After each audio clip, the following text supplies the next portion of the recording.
去年の夏以降青空ということを言い始めています、ね、でもちろん青空と雲っていう関係ですね、これはもう本当に仏教の非常に伝統的な考え方ですけども、よくいろんな人たちがね、これはどういうことかっていうと、皆さんの中であらゆる不安があって、あらゆる要するに皆さんなんで悩んでるか、たった一つのことでしょ。皆さんの中のネガティブな感情が止まんないって、ただそれだけじゃないですか。不安になって不安が止まんないんでしょ。皆さん心配になって心配が止まんないんでしょ。怒りになって怒りが止まんないんでしょ。嫉妬して嫉妬が止まんないんでしょ。たったそれだけのことじゃないですか、皆さんの悩みっていうのはね。じゃあどうして止まんないのって話でしょ、ね、どうして止まんないので、そのどうして止まんないのっていうところでそこで私のパートナーが悪いとかね、世の中は東京電力が悪いとかね、それを散々言ってきたわけですよ、我々はね。だけどもいくら東京電力を非難しても、いくら自分の旦那さんを奥さんを両親を子供を非難しても、いくら会社のボスを非難しても、いくら昔のボーイフレンドを非難してもどうしようもないかった。そうではなくて、そういうことではなくて、問題の本質はもう止まらない不安そのものなんだっていうふうになってくる。でここまでならないと、じゃあ皆さんちょっと昔のボーイフレンドの悪口言い続けてくださいって話になるわけねそうじゃないよね。東京電力の前で、ね、デモしなきゃいけないっていう話になる。別に私それ否定してるわけじゃないですよ。もちろんそれは間違いを正さなきゃいけないしね、いろいろしなきゃいけない。別に私はそれを否定してるわけがない、ね、だけども本当の本質っていうのは皆さんの中のどうしても止まらない不安だったはずなんですよ、ね、でそのどうしても止まらない不安をどうしたらいいのかっていうのがもう問題の本質でしょ。でそしてそのどうしても止まらない不安を止める薬ですね。いいですか。それはアンティアングザイティピルじゃないですよ、ね、抗不安剤ではないですよ、ね、抗不安剤というのはただ鈍らせるだけの話だから。そうではなくて、アンティアングザイティピルに頼らないで、そういう一切のことに頼らないで、この不安そのものを乗り越えるって話ですよ。でその不安そのものを乗り越えるそういうヒーリングパワーは一体どこにあるのかって話ですよ。ですか。いいですか。そこを本当に信じきれるか信じきれないかで、そこら辺なんです。これはあまりにもなんていうかな、今まで皆さんが生きてきたで、仏教を多少接している人ならともかくとして、仏教を接しないでどうしようもなく不安だっていう人から見ればあまりにもショッキングな言い方かもしれないけれども、あるいはその不安の原因が例えば、ね、いろいろあるけども、実は両親との関係がいろいろあったんだとかね、昔のガールフレンドボーイフレンドとの関係がどうだったんだとかね、いろいろあるかもしれないけども、もう本当はもうそういうことではなくて、今自分の目の前の生々しいリアルな不安そのものなんだっていうとこまで問題を絞りますよ。絞った上で、じゃあこれをどうしたらいいの、これを本当に癒す力っていうのはどこにあるのよっていうことだったんですよ、問題は、ね、でそれで、ちょっとあと10分じゃ無理だないいや、後で続けますからごめんなさい、10分じゃ無理です。雲と青空って言った場合に、その不安っていうのはどういうことかっていうと、雲なんだけども、雲の中にも2種類があって、黒い雲と白い雲があるわけですよ、ね、で不安っていうのは要するに黒い雲ですよね。わかりますね。そういうふうに思ってください。黒い雲っていうのは自分の中のいわゆるあらゆるネガティブな感情のことね。で白い雲っていうのは自分の中のポジティブな感情って言ってもいいかもしれないね。だからそういう黒い雲と白い雲が皆さんの心の中に湧き起こってきているですか。だけども、やっぱ黒い雲が非常に強くて、黒い雲がもう止まらなくて、ね、一旦不安になると、一旦心配し始めると、一旦怒り始めると、もうそれに突き動かされてしまって、もうわけわかんないことになってしまうっていうね、っていうことなんですよ。でそしてここで一体私何をしたらいいのかっていうことを本当に本当に皆さんは全く教わってないんですよ。誰から、両親からも、小学校の先生からも、中学校の先生からも、高校の先生からも、大学の教授からもね、会社の上司からも、友達からも、ガールフレンドからも、ボーイフレンドからも、旦那さんからも、奥さんからも、誰からも教わってないんだ、我々は。驚くべきことでしょ。他のあらゆることを散々教わってきたじゃないですか。ね。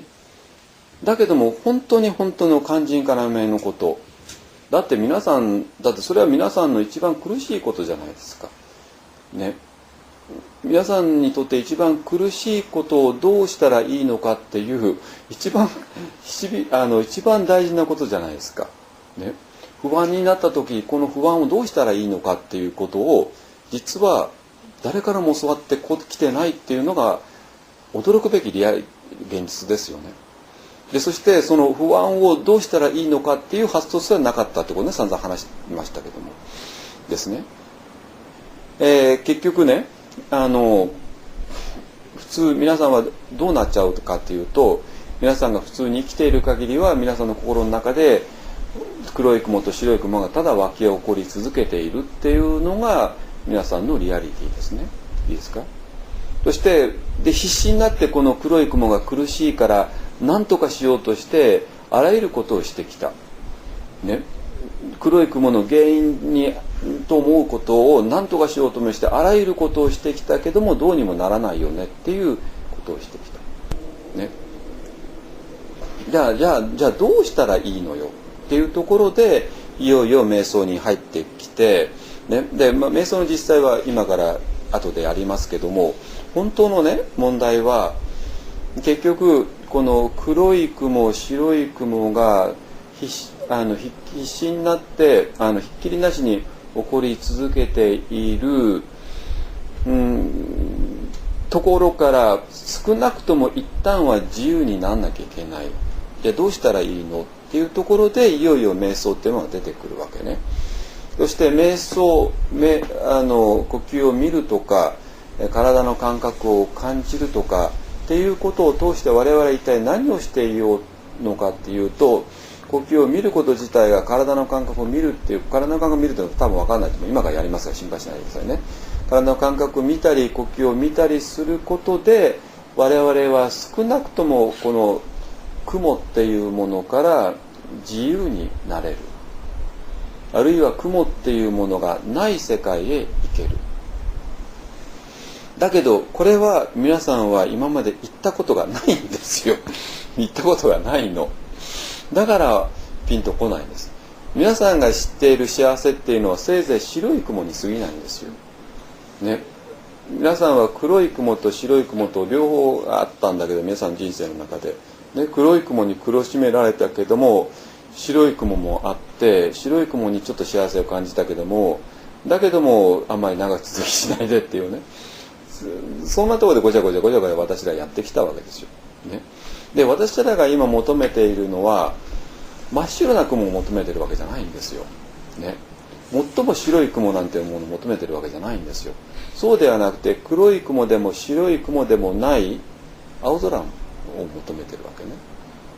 いいですか。で青空、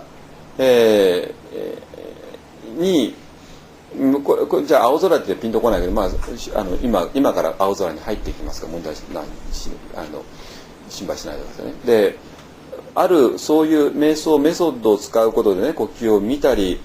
体の感覚を見たりすることで皆さんは、そういう白い雲を全部手放した青い空の中に入っていきます。これはもう経験することだから心配しないでくださいね。これは理論でもなくて実際のことだから、青空に入っていってでその時に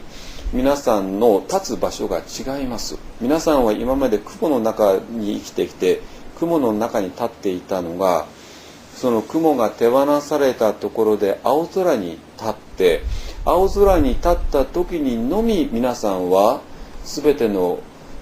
雲に対する非常に強い慈悲の力を感じます。いいですか。で、その時にのみ皆さんは過去の黒い雲ですね、過去からずっと積み重なってきた黒い雲、それはある人に対して皆さんを非常に侮辱した人、皆さんに非常にひどいことを合わせした人、ね、でその人に対する恨みとか怒りとか散々持ってますね、皆さんね。で普段は隠れてるけどまた出てきて、でそれが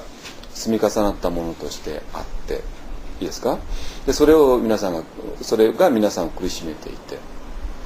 だけどもそれが皆さんが青空に立った時に初めて皆さんは、それ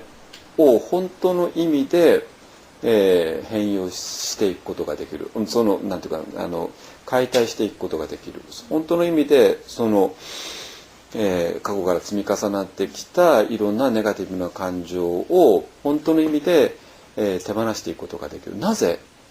結局なぜって話なんですよ、問題は。でこの部分が今まで曖昧だったから、そのヒーリングパワーとか癒す力っていうことを言ってもなんかきれいごとに見えちゃったのね。その本当のなぜそれが癒す力があるのかっていうたった一つの理由です。それは皆さんは雲じゃないから、それだけです。たったそこが9章の9章です。なぜなら皆さんは、平井さんは青空だから、ね、平井さんが青空だっていうことが自覚できた時に、青空の中にもちろん黒い雲は湧くんだけども、